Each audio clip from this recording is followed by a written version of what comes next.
Do you suffer from high blood sugar or fear becoming diabetic? There's a kind of enemy that lives within us, and it often goes unnoticed. It doesn't make noise, doesn't warn, and for a long time it seems harmless. But silently, it starts to change the way the body works, draining energy, stealing vitality, and little by little affecting the heart, the brain, the eyes, and even the mood. I'm talking about glucose, or rather, its imbalance. We live in a time when eating has become an almost automatic act. We open a package, order through an app, rush between appointments, and without realizing it, we stop seeing food as a source of life and start treating it as a convenience fuel. But the body doesn't forget. When glucose rises beyond what it can handle, it reacts, slowly but steadily. And if there's one thing I've learned from studying and observing so many stories of people who struggle with high blood sugar, it's that no one loses that control overnight. It's a process that begins with small choices. With the just for today, the it's just a little sweet, the I'll make up for it later. But what few people know is that food itself, the same food that in excess causes the problem, can also be the solution. The body is wiser than we think. It responds when treated with respect. And today, I want to guide you on a journey of deep but human knowledge about the foods that help lower blood sugar, not as a cold list of nutrients, but as silent allies, partners in real transformation. Before we begin, let me introduce myself.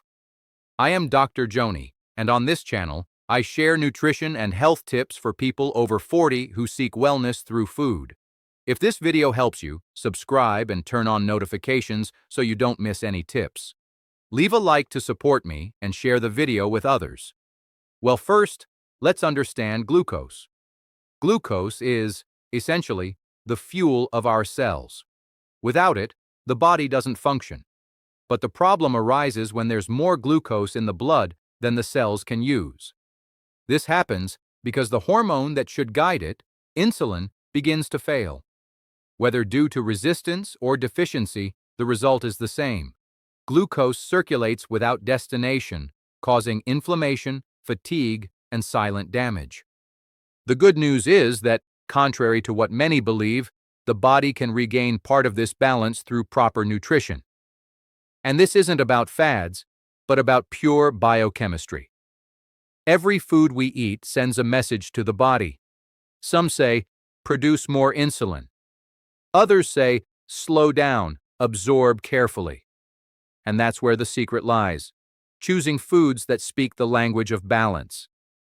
Now, let's understand the role of fiber. Few nutrients are as powerful as fiber. They not only help the intestines function, they regulate sugar absorption in the blood.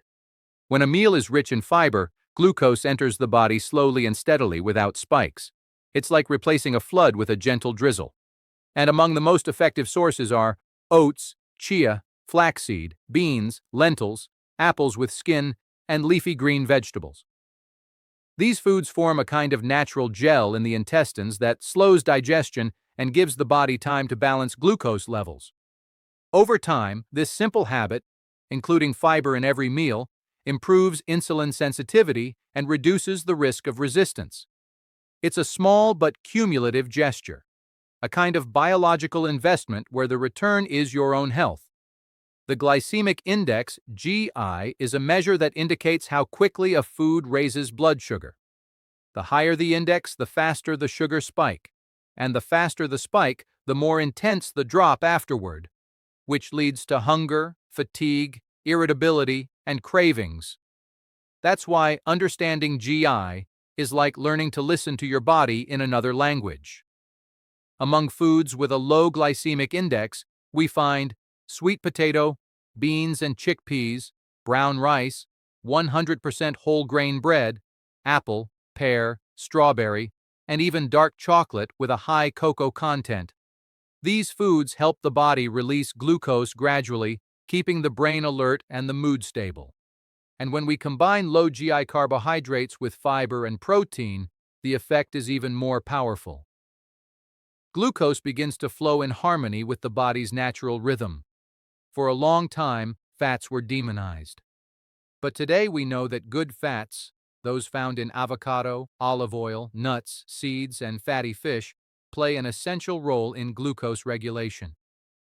They not only slow down digestion but also improve insulin sensitivity, especially when they replace saturated and ultra-processed fats. In addition, they help control inflammation, one of the factors contributing to the development of type 2 diabetes. That's why including a portion of healthy fat in every meal is a natural and powerful way to tell your body, "I respect you." Proteins are the building blocks of the human body, but they're also one of the main glucose modulators. When we combine proteins with carbohydrates, they slow down sugar absorption and increase satiety. Good sources include eggs, fish, chicken, tofu, unsweetened natural yogurt, legumes such as beans and lentils. The secret lies in balance. Enough protein in every meal is one of the pillars for keeping blood sugar under control, avoiding spikes, and reducing emotional hunger. It's not always the main dish that makes the difference. Often, the power lies in the details, in the small additions that transform metabolism from within. An example is cinnamon, which helps improve insulin sensitivity and reduces blood sugar after meals. Apple cider vinegar has a similar effect when consumed in moderation and along with solid foods. And there's also turmeric, which fights inflammation and promotes metabolic balance. These are the discrete allies, the supporting actors, that make the movie of health more coherent and lasting. They don't replace a balanced diet, but they amplify its positive effects. Talking about glucose without mentioning water is to ignore one of the pillars of life. Dehydration can raise blood sugar levels because the body tries to compensate for the lack of fluids by concentrating more glucose in the plasma. Drinking enough water, and here I mean pure water, not juice or soda, is an act of self-care as basic as it is powerful. Water helps the kidneys eliminate excess sugar and keeps metabolism balanced. It is, in many ways, the first step toward any real change. The body understands what is natural. When food comes from the earth, from a tree, from a seed, without labels, without barcodes, it integrates into the body as something familiar. That's why when we replace ultra-processed products with real food, blood sugar levels begin to stabilize almost automatically. It's not magic, it's biological coherence. Nature already knew what it was doing. We're the ones who drifted away from it. The truth is that controlling glucose isn't just about numbers.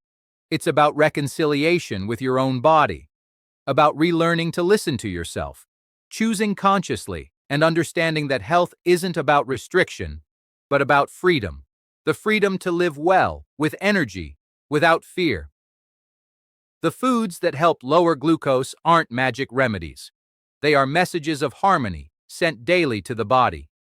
Every meal is a conversation between who we are and who we want to be.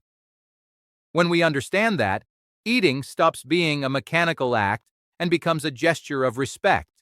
And that respect changes everything: metabolism, mind, and life. So, if there's one message I want to leave today, it's this: glucose control begins with awareness, and awareness begins at the table. Well, before you leave the video, I want to say that I've left some links to supplements I recommend for you in the comments of this video. Supplements that will help your gut, gastrointestinal tract, and sleep, important pillars of health. Don't forget to leave your like and share this video. See you in the next one.